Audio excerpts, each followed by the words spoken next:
Hello மக்களே, நம்மளோட மகாநதியில் இன்றைக்கி ஒரு விஷயம் தெளிவாக புரிஞ்சதுங்க. விஜய் கிட்ட அவ்வளோ லவ் இருந்தது.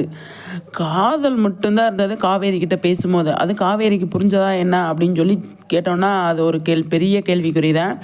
அவ்வளோ லவ்வோடு அவர் பார்த்து பேசிகிட்டு இருக்காரு.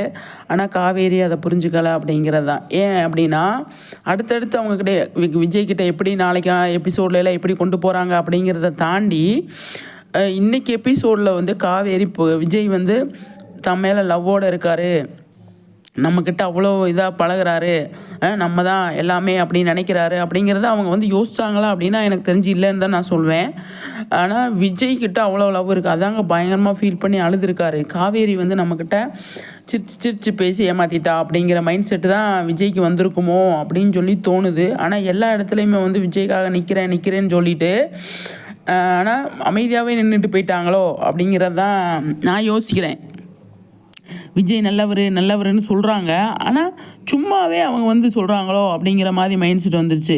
டக்குன்னு வாயை திறந்து ஏதாவது எந்த இடத்துலையுமே அவங்க பேசலை அப்படிங்கிறத. தாத்தா காவேரியை பார்த்தா கூட அமைதியாக தான் நிற்கிறாங்க. தாத்தா நீங்கள் ஏன் அப்படி யோசிக்கிறீங்க?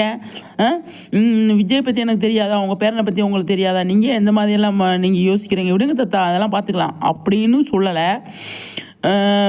அவங்க வீட்டு சைடும் சரி, விஜய் பற்றி நீங்கள். ஆனால் அவர் கங்காட்ட பேசும்போது சொல்கிறாங்க, அவரை பற்றி நான் யோசிக்கலக்கா, சரியாக போயிடும். அது அக்கா தங்கச்சிக்குள்ளே பேசுகிறது அது ஓகே. விஜய் கிட்ட நீங்கள் ஓப்பனாக பேச மாட்டேறீங்க காவேரி அப்படிங்கிறது.